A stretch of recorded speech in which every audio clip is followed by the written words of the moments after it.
amplio porque va a abarcar muchas partes, no solo el tema del nacimiento, sino todo lo que lleva antes del nacimiento. Por eso es que está dividido, y además que va a haber factores de la mamá, como son los factores de la pelvis, como factores del feto, propiamente del feto. Por eso ya lo van a ir viendo en los 3 temas que vamos a llevar. Vamos a definir, vamos a hacer unas definiciones. Vamos a definir propiamente al parto como la expulsión del feto, que va a ser con un peso mayor a 500 gramos o mayor a las 22 semanas gestacionales. El parto de término es aquel parto que va a alcanzar las 37 semanas o va a cumplir las 41 semanas completas. ¿Qué quiere decir 41 semanas completas?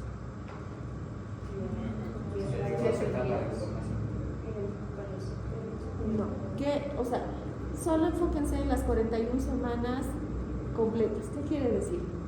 ¿Cuántos días tiene la semana? 7. Ya, entonces, ¿cuántos días tendría que tener eso? 7 cada semana. Ya. Lo que quiere decir esto es que un parto de término va a ser entre las 37 semanas y las 41 semanas y 6 días. Hasta ahí se consideran partos de término, ¿ya?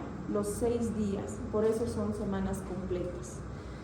Ahora, vamos a decir que el parto es pretérmino o prematuro, aquel parto o aquel embarazo que está entre las 22 semanas y las 36 semanas completas. Vuelve a decir eso. ¿Qué quiere decir? Entre las 36 semanas y los 6 días, porque a partir de las 37 ya es de término. Existe una subclasificación para el parto más pequeñito todavía, que es el parto inmaduro. Es aquel que va desde las 22 semanas hasta las 27,6 semanas. Entonces, el aborto, ¿cómo vamos a definir? Menos de las 12 semanas. Es el peso menor a 3. Antes de las 22 semanas, o sea, 21 semanas. Ya. Así se tiene. Entonces, si estamos hablando que el parto se define entre las 22 semanas a las 37, todo aquel embarazo que va a terminar en la expulsión del feto, del embrión, antes de las 22 semanas o con un peso menor de 500 gramos. ¿Ya? Antiguamente, no hasta hace mucho, pónganle unos 4 o 5 años, esta clasificación no era las 22 semanas, era las 20 semanas. Y ustedes todavía lo van a encontrar en muchas literaturas en el internet. Si ponen ustedes aborto, les dicen menos de 20 semanas. Pero ¿con qué se ha correlacionado esto? Con el peso. Fetos de 20 semanas no pesan 500 gramos. Entonces están por los 400, los 380, entonces no da con este concepto, ¿ya? Entonces está más relacionado con el peso y ya secundariamente la edad gestacional al peso. Existen nacidos que van a venir muertos, ¿no es cierto? Entonces a esto lo vamos a llamar mortinato, o un feto que ha sido expulsado muerto, mayor de las 22 semanas o mayor de 500 gramos, o también lo que nosotros llamamos óbito fetal, ¿no es cierto?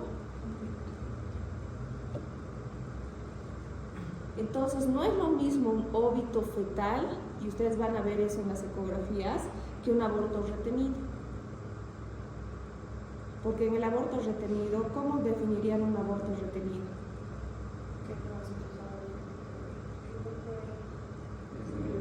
Que se ha pasado los 42 semanas.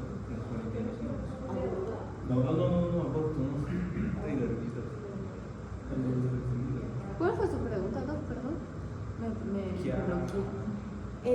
En muchas ecografías ustedes van a encontrar, por ejemplo, el reporte: feto muerto retenido de 15 semanas. Que se ha muerto, pero no ha hecho el proceso de expulsión. O ponen óbito fetal de 16 El óbito cuando ya semanas. está fuera. Una extracción. No hay Lo que expulsión. quiero que diferencien es que, independientemente de cómo registre el ecógrafo, porque a eso es a lo que me estoy yendo, ustedes tienen que manejar bien estas clasificaciones. Así sea un feto de 19 semanas o de 20 semanas que esté muerto y nos pongan ahí como óbito fetal, para nosotros es un aborto retenido, pero es un aborto, así ya sea que el feto sea grande, porque ellos ya lo ven más de 12 semanas grande al feto y lo reportan como óbito fetal. pero en la parte clínica médica para nosotros es solo un aborto retenido. Ya a partir de las 22 semanas sí vamos a considerar como un óbito fetal que tiene que terminar por un parto vaginal o por un parto por cesárea, su extracción. ¿Ya? Vamos a seguir con las definiciones y vamos a definir al parto postérmino. Entonces, ¿cómo definirían ustedes al parto postérmino? O sea, 42 y 7 días.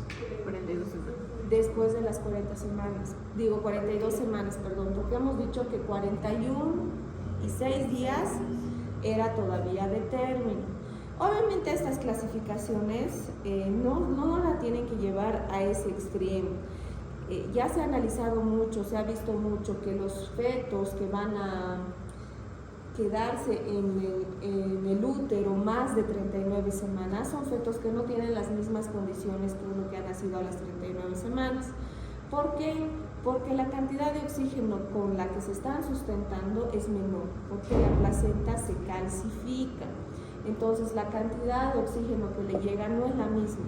Por eso que incluso antiguamente se utilizaba el término de embarazo en vías de prolongación, que ahora ya no se utiliza. Se llamaba embarazos en vías de prolongación aquellos que iban desde las 40 a las 41 semanas y 6 días. Ahora no se clasifica, pero idealmente para su conocimiento de todos ustedes es que todos los niños deberían nacer a las 39 semanas, no extenderse más allá. El meconio, el tema de la disminución del oxígeno, el sufrimiento fetal, todo eso. ¿Ya? Y también lo vamos a definir de acuerdo a cómo se va a iniciar. Existe el parto de inicio, de comienzo espontáneo, aquel en que no va a haber ninguna intervención de agentes externos, o sea que ningún médico, ningún personal de salud va a inducir o conducir aquel parto. El parto inducido o provocado es cuando la paciente no está en trabajo de parto, por ejemplo, en aquellas pacientes que están con 41 semanas y 6 días, no se puede prolongar más allá. Entonces, si esta paciente ya está con esta edad gestacional, no quiere cesárea o tiene partos anteriores, lo que se hace es inducir el parto. No, la inducción no se hace con la oxitocina. ¿Con qué se hace? Con las prostaglandinas, como el misoprostol. Ya después podemos conducir con la oxitocina, pero para inducir, reblandecer el cuello y que empiecen las contracciones utilizamos las prostaglandinas. No, para nada. ¿Ya? Entonces existen esos dos y la inducción del parto tiene indicaciones específicas y una de estas es esto, que ya se haya convertido en un parto postérmino o esté por convertirse en un parto postérmino. El parto eutóxico o normal es aquel que va a seguir un inicio espontáneo, va a seguir todo el trabajo de parto sin agentes externos y dentro de los límites fisiológicos del parto. El parto distóxico es aquel que va a presentar dificultades durante el mecanismo de trabajo de parto, durante las contracciones, a nivel de la pelvis de la madre o a nivel del tamaño del feto. Existen diferentes tipos de distocias. ¿Ustedes han escuchado este término antes?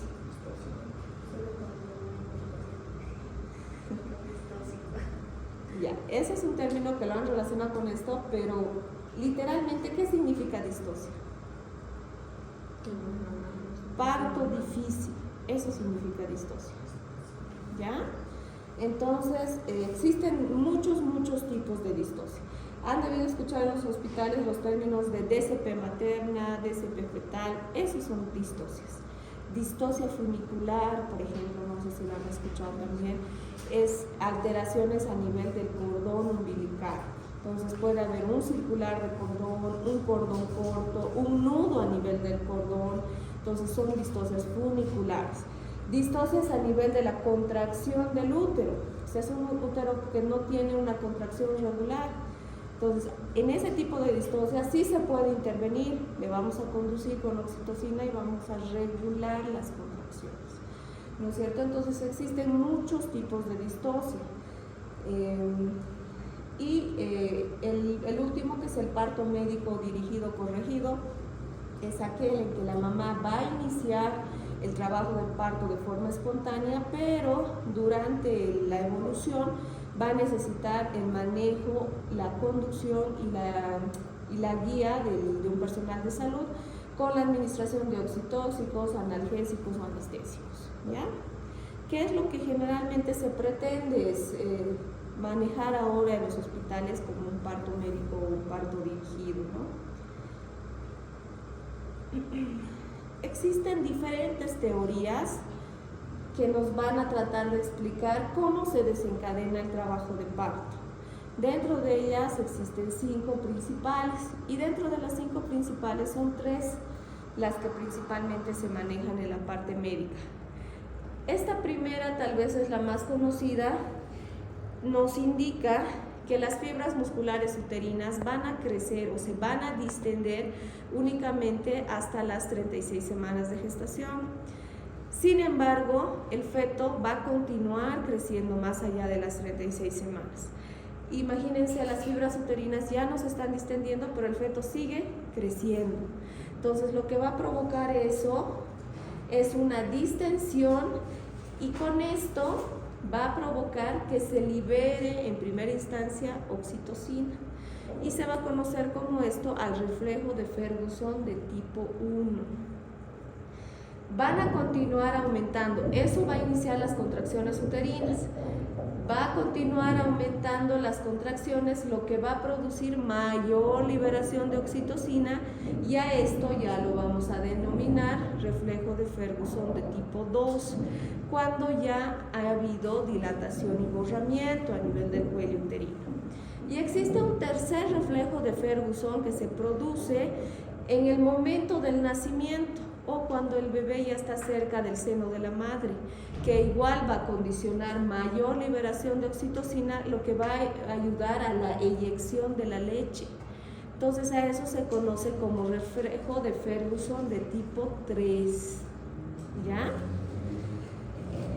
Y algo que ya siempre vamos a saber es que el nivel de oxitocina a nivel de los receptores y a nivel de la cantidad de oxitocina tiene que estar aumentado para poder desencadenar el trabajo de parto.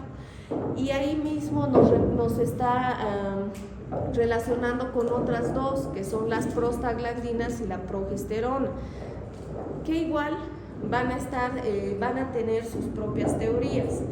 La deprivación de progesterona, ya habíamos hablado en la clase cuando habíamos visto el ciclo menstrual o las hormonas femeninas y demás, que la progesterona, ¿qué es lo que producía a nivel del útero?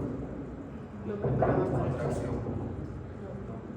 Inhibía más bien las contracciones, ¿no ve? Entonces, como inhibe las contracciones uterinas durante el trabajo de parto, la progesterona tiene que disminuir. Y esa es otra de las teorías, ¿no? Disminuye la cantidad de progesterona, por lo tanto va a aumentar la cantidad de estrógenos que van a sensibilizar a los receptores de oxitocina. Si se dan cuenta, todas las teorías están relacionadas la una con la otra, no es que están viniendo separadas. A nivel de lo que son las prostaglandinas, lo mismo, nos indica que esta sí va a estar aumentada, principalmente la prostaglandina E2, y va a ayudar a mantener las contracciones uterinas. No desencadena como tal, pero sí va a mantener el nivel y la intensidad y la frecuencia de las contracciones. Y la última teoría es el control endocrino fetal o con la hormona liberadora de corticotropina. Lo que indica esta teoría es que igual esta hormona va a estar aumentada tanto en la parte fetal como en la parte materna, lo que va a hacer, igual que en esta otra, va a sensibilizar a los estrógenos, por lo tanto estos van a sensibilizar a las fibras uterinas para que sean más sensibles a la oxitocina. Las 5 teorías están muy relacionadas entre sí. Ahora, ¿qué es el trabajo de parto? El trabajo de parto es un conjunto de fenómenos fisiológicos que tienen por objeto la salida del feto, o sea, de un feto viable a través de los genitales. No siempre un feto viable, ¿no es cierto? Existen partos que, por ejemplo, hemos hablado de los óbitos, entonces, que también están ahí relacionados. ¿Y qué es el mecanismo de trabajo de parto? El mecanismo de trabajo de parto entonces es un conjunto de movimientos que va a realizar pasivamente el feto durante su progresión a través del canal del parto. Vamos a encontrar tres tiempos durante el trabajo de parto, que es el primer tiempo es el borramiento y la dilatación, vamos a llamar el primer tiempo del trabajo de parto, que va a tener además dos subdivisiones, que es la fase latente del trabajo de parto y la fase activa del trabajo de parto, que se va a diferenciar de acuerdo al nivel de dilatación y borramiento que va a existir, y la calidad y la cantidad de las contracciones uterinas, ya lo vamos a ir viendo ahorita. El segundo tiempo del trabajo de parto es la expulsión propiamente del feto, y el tercer periodo de trabajo de parto es el alumbramiento o salida de la plaza. exacto, ¿ya? Para que se produzca el trabajo de parto van a intervenir dos fenómenos, unos que son los fenómenos activos y otros los fenómenos pasivos. Los fenómenos activos solo son dos: las contracciones uterinas y los pujos de la madre. Y los fenómenos pasivos, en cambio, son muchos, los vamos a ir enumerando ahorita, pero son efectos que se va a producir sobre el canal del parto y sobre el feto, ¿ya? Existe solo una forma de poder controlar la intensidad de las contracciones uterinas, y se hace por medio de, se va a colocar lo que son electrodos externos que se puede colocar uno dentro del líquido amniótico y otro directamente en la pared abdominal. Este sistema, lamentablemente, por ejemplo, en nuestro medio no lo tenemos. Entonces son los países desarrollados principalmente que tienen esta facilidad, y lo que ha permitido esto es poder determinar o cuantificar cuál es la intensidad de las contracciones uterinas. Ya les había hablado en las clases anteriores que cómo nosotros clasificamos la intensidad uterina, ¿se acuerdan? Con cruces, ¿verdad? Una cruz, dos cruces, tres cruces. Entonces es nuestra forma de cuantificar la intensidad. Esto, sin embargo, nos ha permitido darle un valor a la intensidad, y lo vamos a ver ahorita. Estas son las características de las contracciones uterinas. Entonces, cada contracción debe ser valorada en todas estas características. Entonces, ¿qué es el tono? El tono es la presión más baja que va a existir entre dos contracciones, y que generalmente va a oscilar entre 8 y 12 milímetros de mercurio con una media de 10. Les hablaba de la intensidad o de la amplitud. Es la mayor presión intrauterina que se va a presentar en cada contracción, y va a medir de 30 a 50 milímetros de mercurio. La frecuencia es el número de contracciones que se van a presentar en 10 minutos. Lo normal al inicio del trabajo de parto son 3 contracciones, ya al finalizar el trabajo de parto son 5 contracciones. Una pregunta, ¿no? Al momento de valorar la dinámica uterina, unos me dijeron que desde el momento que me dicen que la valore empiezo con los 10 minutos, pero otras personas me dicen desde que tenga su primera contracción, desde ahí empezar los 10 minutos y esa contracción la contar con las 3 de los 10 minutos. En realidad es desde tu valoración. Porque si estamos dicen valorarlo, desde ahí los 10 minutos. Sí, porque si estamos hablando, por decir, en una paciente que está en una fase latente de trabajo de parto, muy probablemente ni vas a encontrar contracciones en 10 minutos. O vas a encontrar una que puede ser aislada, y la una no se cuenta, entonces tú le pones como aislada. Por eso, porque si esperas a que se produzca la contracción, probablemente no va a aparecer. Si es una paciente que está en franco trabajo de parto, puedes esperar una contracción, porque va a ser cada 2 minutos, cada 1 minuto y medio, y va a ser de continuo. Entonces eso sí se puede cuantificar de acuerdo al estado de la paciente, ¿ya? El intervalo es el tiempo que va a transcurrir entre 2 contracciones, y lo que les decía, Si tenemos como media de 3 a 5 contracciones, más o menos se va a producir una contracción cada minuto y medio o cada 2 minutos. La duración va a durar de 30 a 45 segundos y la actividad uterina vamos a poder calcular multiplicando la intensidad por la frecuencia.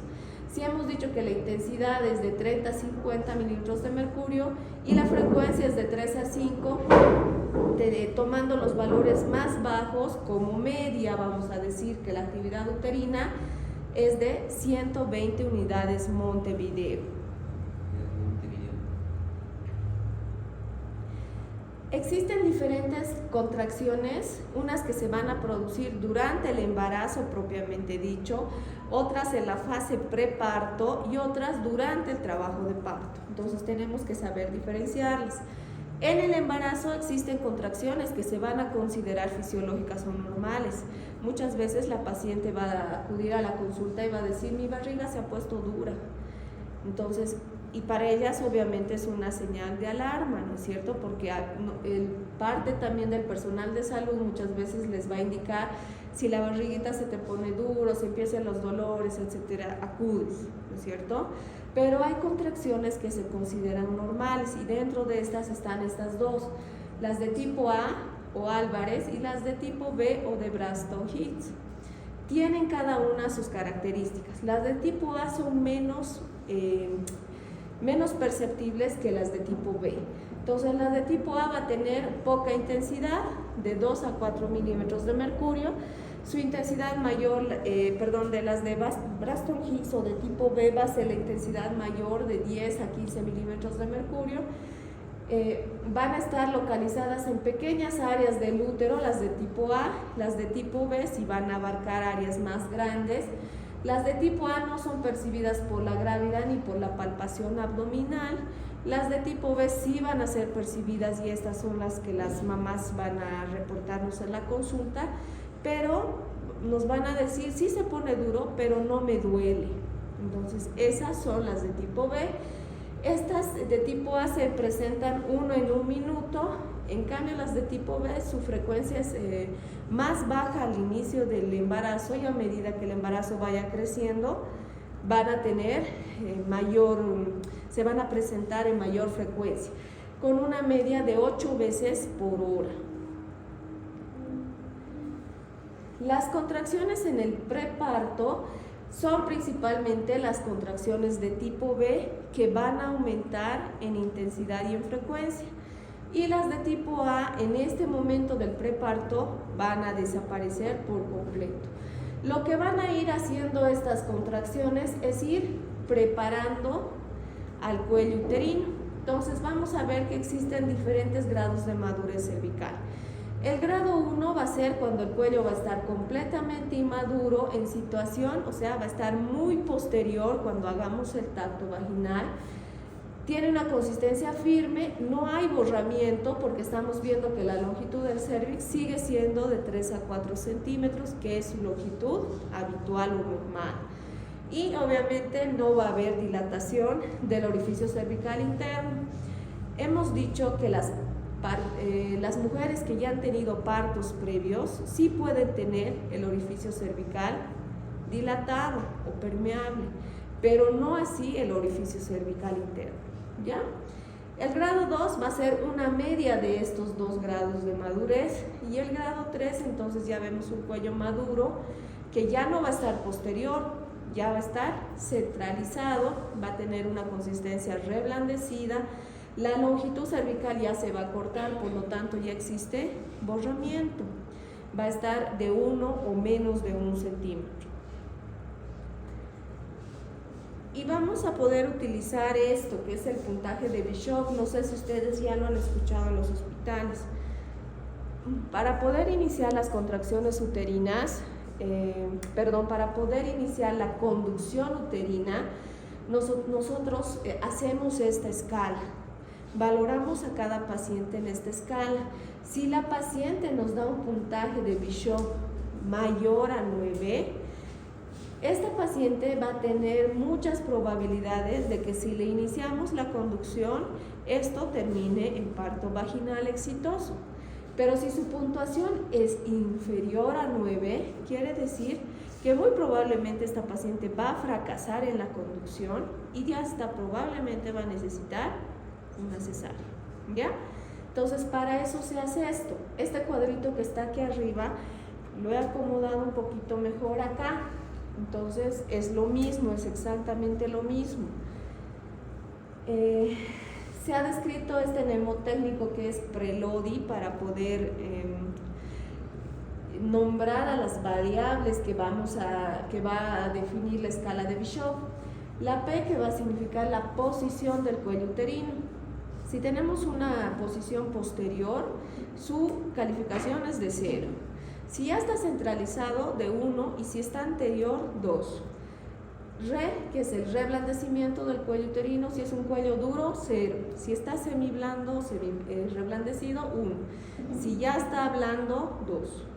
Lo es la longitud o el grado de borramiento. Estamos hablando de 3 a 4 centímetros, quiere decir que no hay borramiento, 0. Si ya está de 1 a 3 centímetros, que quiere decir aproximadamente 50% de borramiento, le ponemos 1. Y si ya está, por ejemplo, borrado un 60-70%, que sería el 0,5 o el 1 centímetro, 2.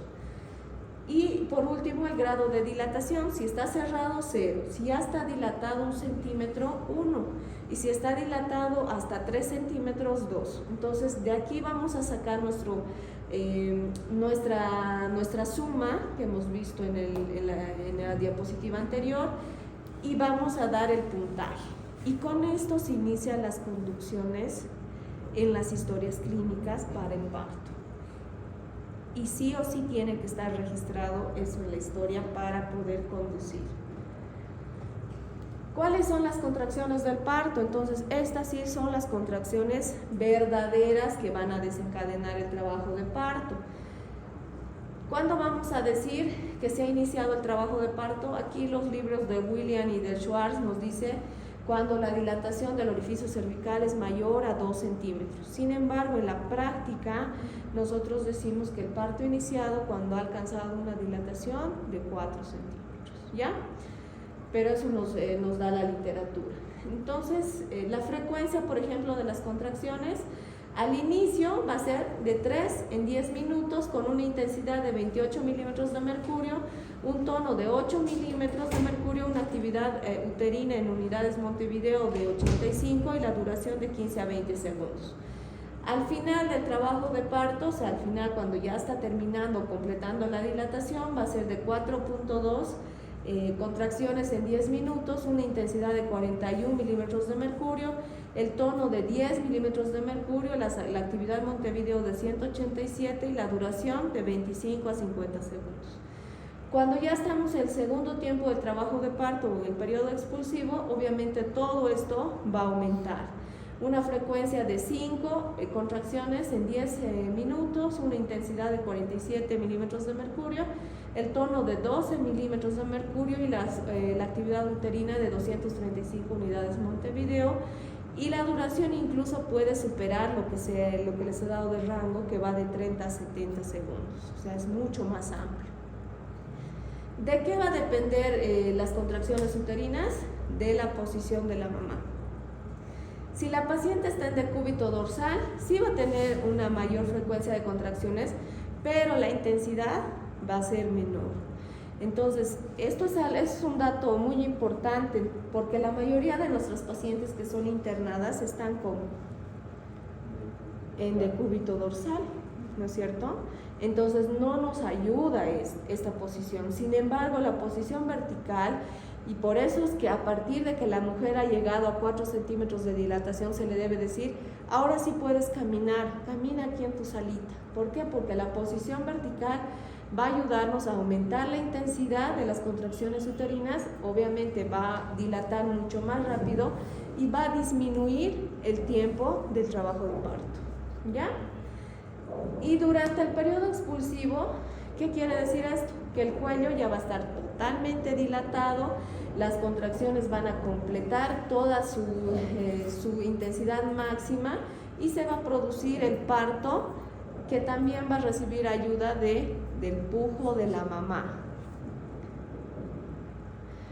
Entonces aquí es todo lo que hemos venido hablando. Existen contracciones a nivel del embarazo, que son las de tipo A y las de tipo B.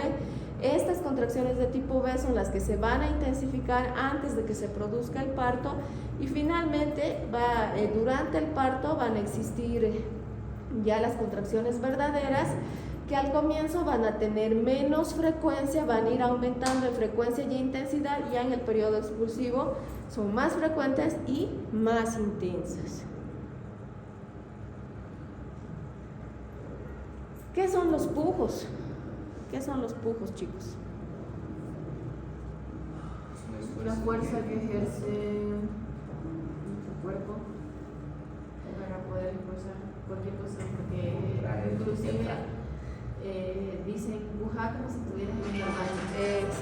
Entonces cualquier fuerza que ejerce nuestro cuerpo para sacar algo de adentro. Y en el caso del parto, lo único que te faltaría aumentar es que estos pujos, cuando se ha llegado a una dilatación completa, son involuntarios. Aunque la mamá no quiera pujar, porque hay muchas mamás que no colaboran de forma voluntaria, esto no lo pueden controlar. Entonces, si ya la dilatación está completa y el niño ya está en el cuarto plano de Hodge o está en el tercer plano de Hodge, entonces ya es involuntario. Ella puja porque puja, aunque ella no quiere. ¿Ya? Entonces, los pujos van a ser fuertes contracciones de los músculos respiratorios de la pared torácica y abdominal, principalmente de los rectos anteriores, oblicuos y los transversos. Y lo que les decía, existen pujos espontáneos, donde independientemente de lo que haga la mamá, se va a producir el pujo. Es espontáneo, ¿ya? En una contracción pueden haber de 2 a 6 pujos. La amplitud de los pujos más o menos se mide en 120 milímetros de mercurio, y la duración de cada pujo es aproximadamente de 15 segundos, o sea, bien cortita. Y lo que se pretende durante el trabajo de parto es esto, dirigir los pujos, o sea, no que la mamá empiece a hacer lo que quiera, ¿no? Porque cuando hace pujo empieza a gritar para empezar, ¡ah! Y otra vez, y ¡ah! Entonces lo que queremos hacer dirigiendo los pujos es que esta duración sea un poquito más largo, para que nos ayude obviamente con el descenso del feto y disminuya el tiempo del segundo periodo de trabajo de parto. Para eso se hace. Entonces lo que vamos a hacer a la mamá es decirle que en vez de gritar, cierre la boca y con eso haga fuerza hacia abajo, porque al gritar está perdiendo todo, ¿no es cierto? Toda la fuerza. Entonces por eso es que no tenemos que dejar que tanto se produzcan los pujos espontáneos, sino dirigirlos. Bueno, no sé si he escuchado más sobre el MATEP, podríamos hablar de este caso. El MATEP ¿qué significa MATEP? No, por eso he escuchado. Manejo activo del tercer periodo de trabajo de parto. Entonces no está en el segundo periodo. ¿Ya? Ahorita que hablemos del alumbramiento, ahí va a entrar el MATEP.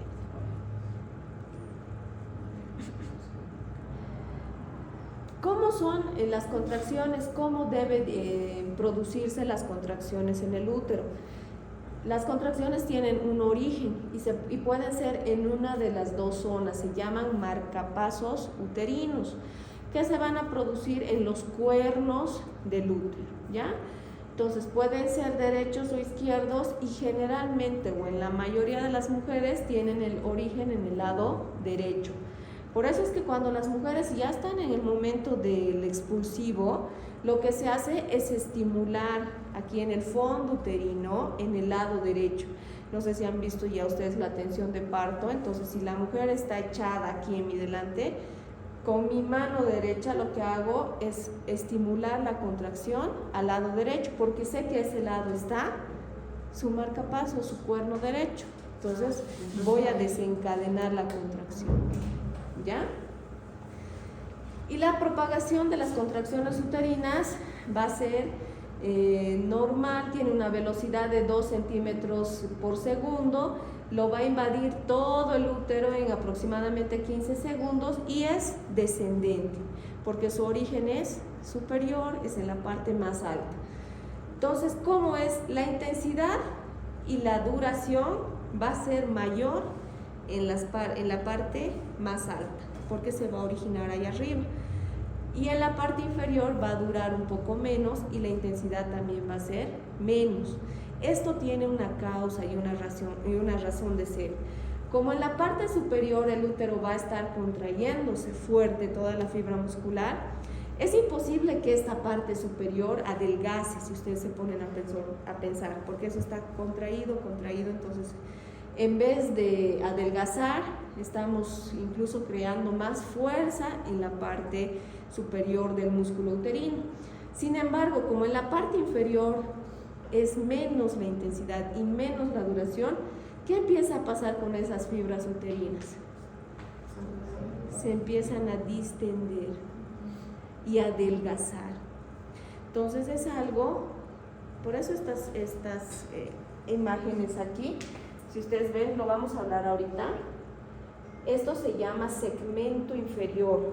Entonces nosotros para producirse el parto, ya sea vaginal o parto por cesárea, ese segmento inferior tiene que estar formado para que la paciente no sangre.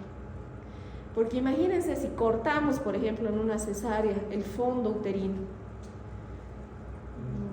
súper grueso, va a sangrar a chorro, y si ustedes cortan el segmento, es apenas un papelito, así, delgadito. El segmento sería abajo. Claro, ese es espacio. O sea que Entonces, por eso es que se producen las contracciones de esa manera. Arriba fuerte, fuerte y dura más, y abajo es menos y dura menos, lo que va a permitir que las fibras se vayan distendiendo y se vayan adelgazando, ¿ya? Tiene eso. ¿Cuáles son las características entonces de las contracciones uterinas? Debe cumplir este triple gradiente. La propagación tiene que ser descendente, ya lo estamos volviendo a repetir. La duración de la fase sistólica de la contracción va a ser mayor en las partes altas que en las partes bajas. Y la intensidad va a ser más fuerte en las partes altas que en las partes bajas. Entonces no hay mucho donde se pierdan, es lo que ahorita les he dicho, ¿no es cierto? La contracción de las partes del útero cercanas al marcapaso, que es a nivel superior, va a comenzar primero, va a ser más fuerte, va a durar más, en consecuencia las partes bajas ceden y son distendidas. Y es como ven en la imagen, en las partes más altas, si ven, la intensidad está mucho mayor, y en las partes bajas la intensidad es menos, lo mismo que el tiempo que va a durar. Eso nos va a ayudar a formar el segmento, y ahorita vamos a hablar del segmento. El dolor que se produce durante las contracciones uterinas va a tener un valor del umbral de 25 milímetros de mercurio, o tiene que ser mayor a lo que es el tono normal del útero, que es, hemos dicho, de 15 milímetros de mercurio. La duración de la sensación dolorosa máximo de 60 segundos.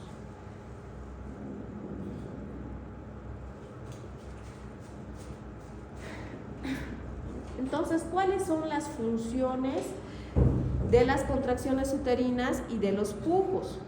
Las funciones van a ser varias, ¿no? Las vamos a ir enumerando. Uno es la preparación del canal del parto. Entonces, ¿qué es lo que va a hacer? Que hemos dicho, va a empezar el borramiento y la dilatación para abrir el cuello uterino y pueda salir el feto. La dilatación de la inserción cervical de la vagina. La vagina también se dilata, si se han puesto a pensar. No es lo mismo una vagina durante el trabajo de parto que de una mujer que no está embarazada, ¿no es cierto? La expulsión de los limos, ahorita vamos a hablar de eso, y la formación de la bolsa de las aguas. El mecanismo de acción, las contracciones uterinas van a preparar el canal del parto por medio de la presión ejercida.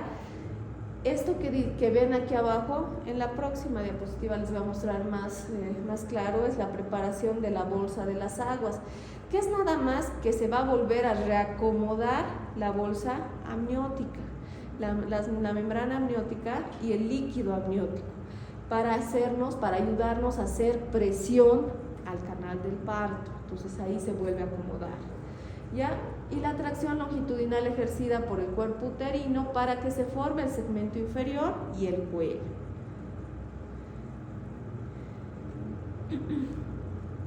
Esto es lo mismo que ya hemos visto.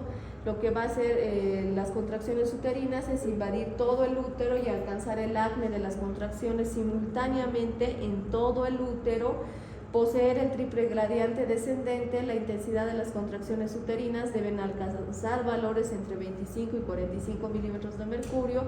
El intervalo entre los vértices de las contracciones uterinas es de 2 a 4 minutos con una frecuencia de 2.5 a 5 en 10 minutos, y entre las contracciones la relajación del útero debe ser completa, o sea que el dolor y la contracción debe desaparecer por completo. Y también lo que van a hacer las contracciones y los pujos es ayudar a la propulsión del feto a través del canal del parto. Entonces el rol del útero en la propulsión se va a centrar principalmente a nivel del cuello uterino, que va a estar sujeto a la pelvis por los ligamentos de McEnroe, que ya los hemos visto en la clase de anatomía, los ligamentos uterosacros y los pubos cervicales. Durante el periodo de dilatación, las contracciones uterinas van a producir el ascenso del cuello, porque lo que hemos visto es que el cuello se va a borrar, se va a cortar y se va a ir hacia arriba, ¿no es cierto? Eso es lo que se ve. La forma del útero, cuando no hay contracciones uterinas, es ovoide. Una vez que se inician las contracciones uterinas, el útero va a adoptar un contorno cilíndrico durante la contracción y va a producir lo que es la retracción o braquistaxis. ¿Qué quiere decir eso? Es el acortamiento máximo de la fibra uterina, hasta 10 veces de su tamaño original, ¿ya? Eso es lo que sucede ahí. ¿Cuáles son los fenómenos pasivos? Les decía que los fenómenos pasivos son muchos. Entonces está el desarrollo del segmento uterino, que ya lo hemos ido hablando, el borramiento y la dilatación del cuello, la dilatación de la inserción cervical de la vagina, les estoy diciendo que la vagina también se dilata, la expulsión de los limos. ¿Qué son los limos, chicos? ¿Son un ligamento? No. ¿Qué son los limos? Expulsión de los limos. Lo hemos visto también ya en las clases anteriores. El tapón mucoso, la formación de la bolsa de las aguas, la ampliación del canal blando del parto y el mecanismo del trabajo de parto y los fenómenos plásticos que va a realizar el feto. Este último va a ir como tema aparte y es nuestro parto 2, que lo vamos a ver la próxima clase. Los demás lo vamos a describir ahora, que no es mucho, ¿ya? El desarrollo del segmento inferior es lo que ya hemos ido mencionando, ¿no es cierto? El segmento inferior entonces va a estar ¿desde dónde? La parte superior, va a estar delimitado por el anillo de contracción de Ball. Si ustedes ven en la figura de arriba, esa parte donde un poquito se angosta la parte del cuerpo, se llama el anillo de Ball, que además nos va a servir, por ejemplo, si existe el riesgo de inminencia de ruptura uterina, se produce a ese nivel. Entonces, cuando existe, por ejemplo, este caso, el útero externamente, ustedes lo van a ver así, como un relojito, o sea, como si su útero se hubiera agarrado una cintura. Exacto. ¿Ya? Entonces, ese es el anillo de Ball y es su límite superior, y su límite inferior es el orificio cervical interno.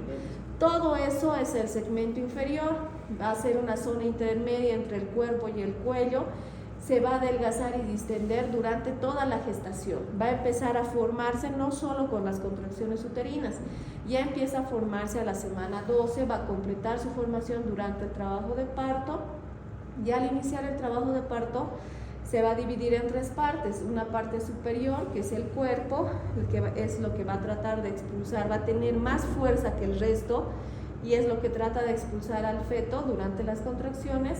La parte intermedia y la parte inferior, que es ya el cuello propiamente.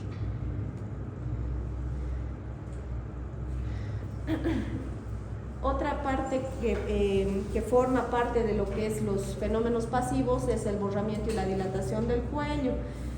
Entonces, esto también ya lo hemos hablado, lo hemos visto en las clases pasadas. Hemos dicho que incluso el borramiento en las pacientes que nunca han tenido hijos, ¿cómo era? ¿Cómo es el borramiento en las pacientes que nunca han tenido hijos?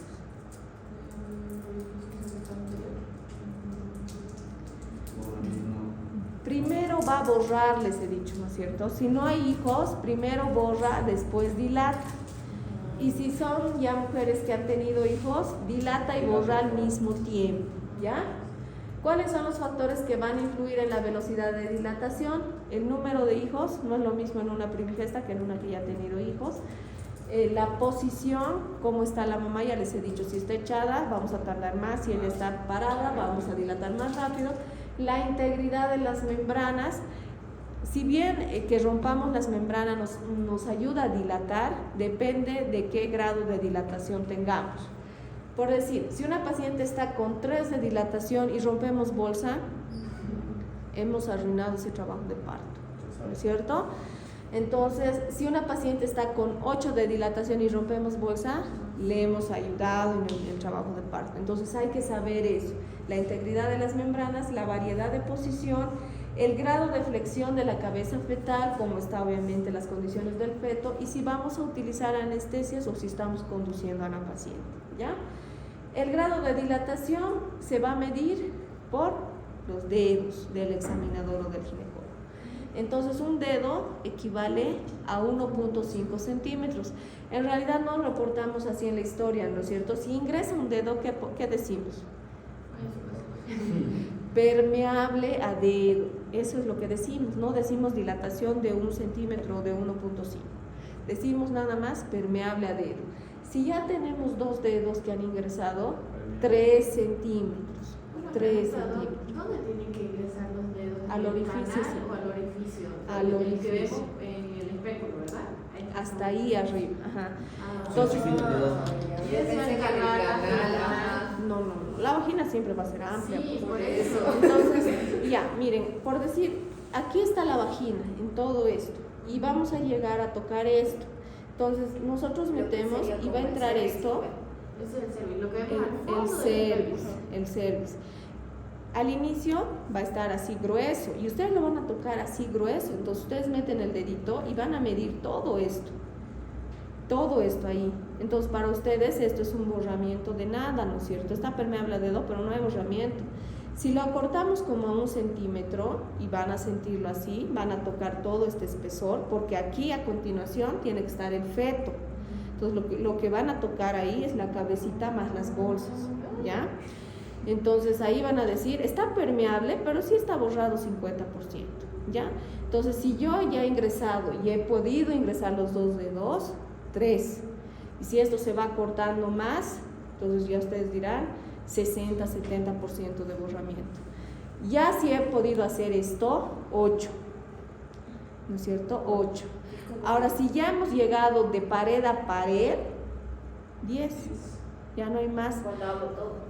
Y esto es así de delgadito, o sea, el borramiento ustedes lo van a sentir así como una membranita, como una lengüetita. Entonces ahí ya no hay más que borrar. Y eso, obviamente, en el momento del parto, esta parte delgadita se va a acomodar en la parte posterior del cuellito, sale toda la cabeza y listo. ¿Ya? Entonces de esa manera tienen que valorar eso.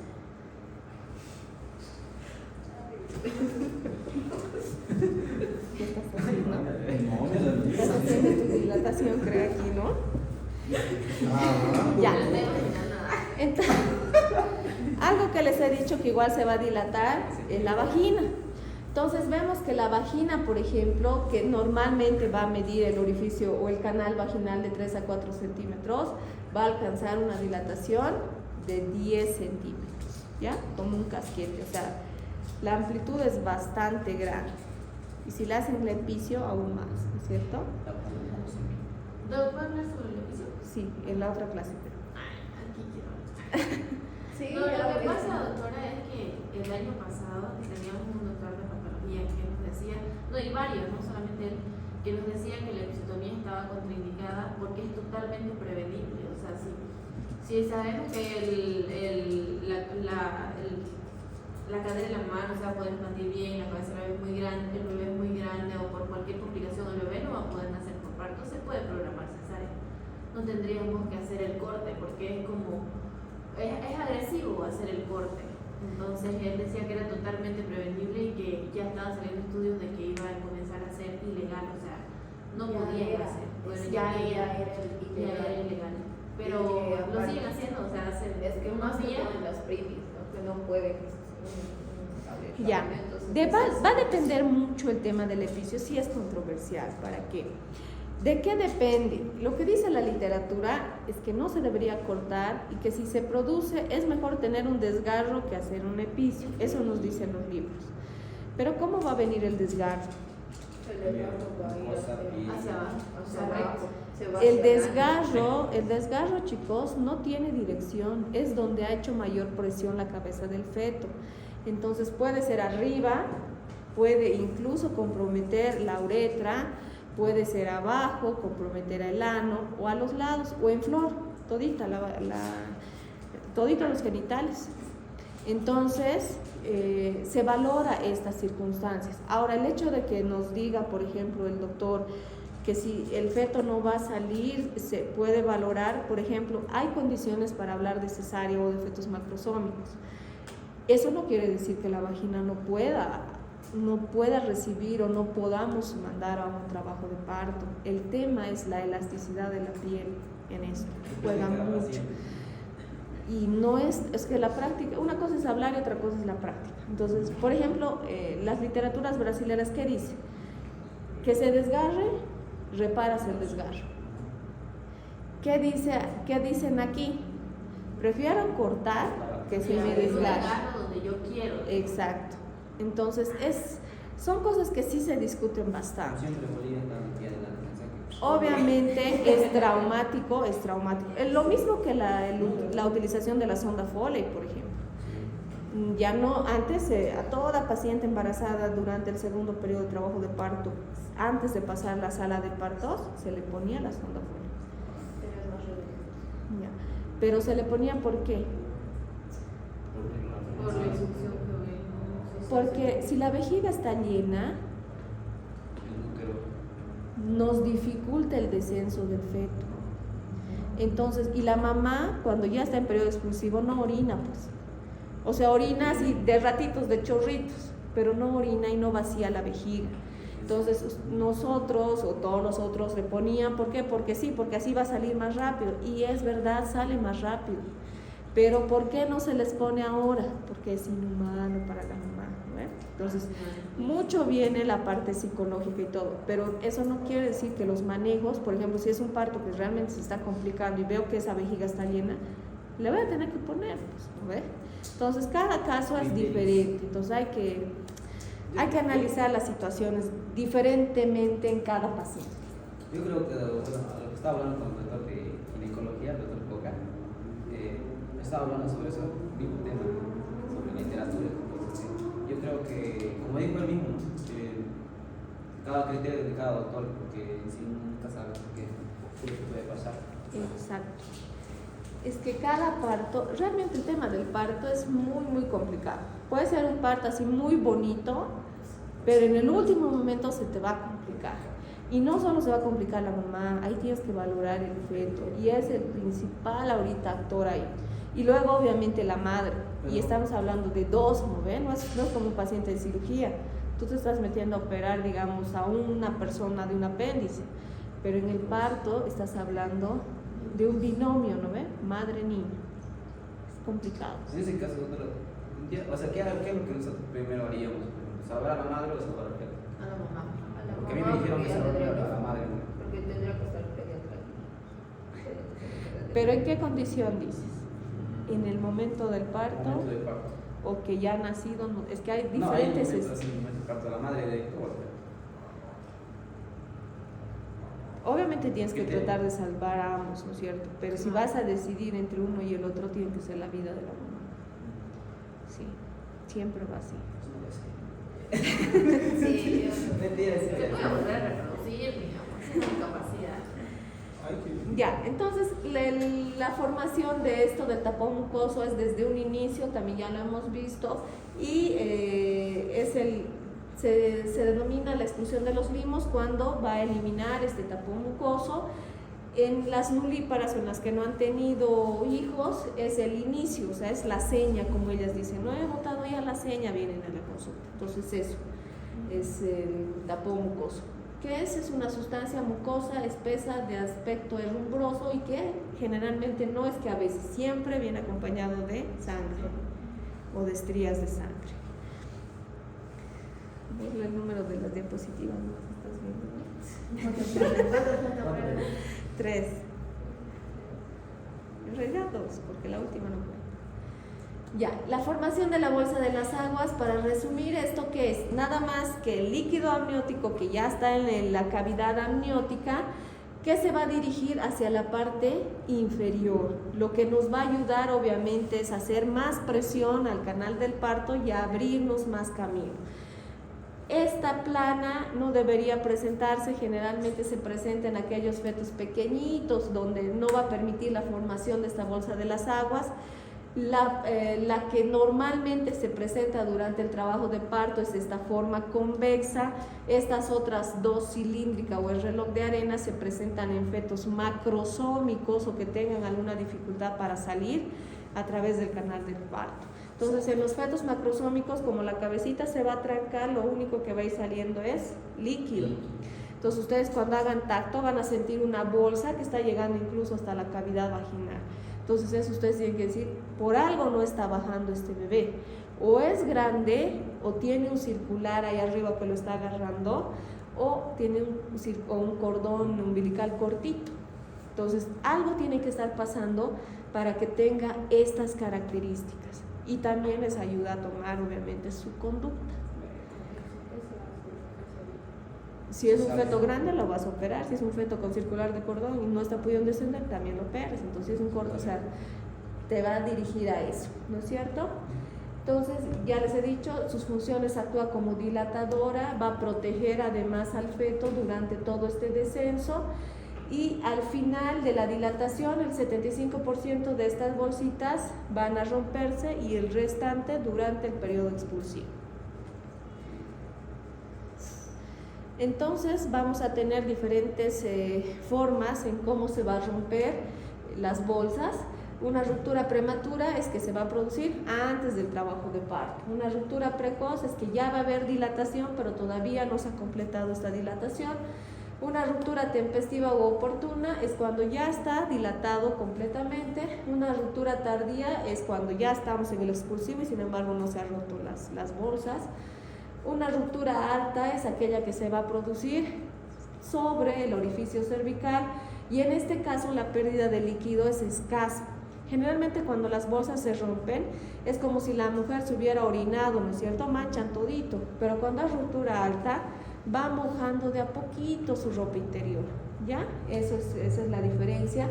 La ruptura falsa o doble del saco ovular es cuando se ha roto la parte del corión, pero el amnio sigue íntegro.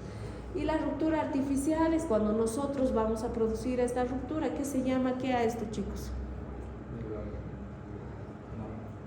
Amniotomía, ¿ya? Amniocentesis. Sí, con un amniotomo. Metemos, es como es de fierro, tiene una punta fila y rompemos. También se puede utilizar. Siempre y cuando, obviamente tienes que tener un poco más de práctica o las bolsas están ya... Las características del líquido también vamos a valorar, esto ya lo hemos hablado. Si es verdosa, obviamente hay meconio, sufrimiento fetal. Si tiene grumos negro verdosos, igual se trata de una hipoxia fetal. Y si es borra de vino, un feto muerto, rojo puro, si existe algún desgarro o un desprendimiento de placenta. Si existe olor fétido, estamos hablando de una infección ovular o corio. ¿Qué se llama la infección del útero cuando se produce? Ya, corionitis. Y por último, también ya hemos hablado de esto, que la vagina se va a dilatar. Como primero la vagina, entonces el anillo himeneal, la vulva y el periné se van a distender por la presentación de la bolsa de las aguas. Al final del parto va a ceder el diafragma muscular de los elevadores del ano y de los músculos isquiococcígeos. El coxis se va a retropulsar. ¿Qué quiere decir esto? Que se va a ir más hacia atrás. Y el abovedamiento de la región retroanal del periné y distensión finalmente del ano. Con esto sale el feto. Listo. Tiene que tener el video de la Tranquilo.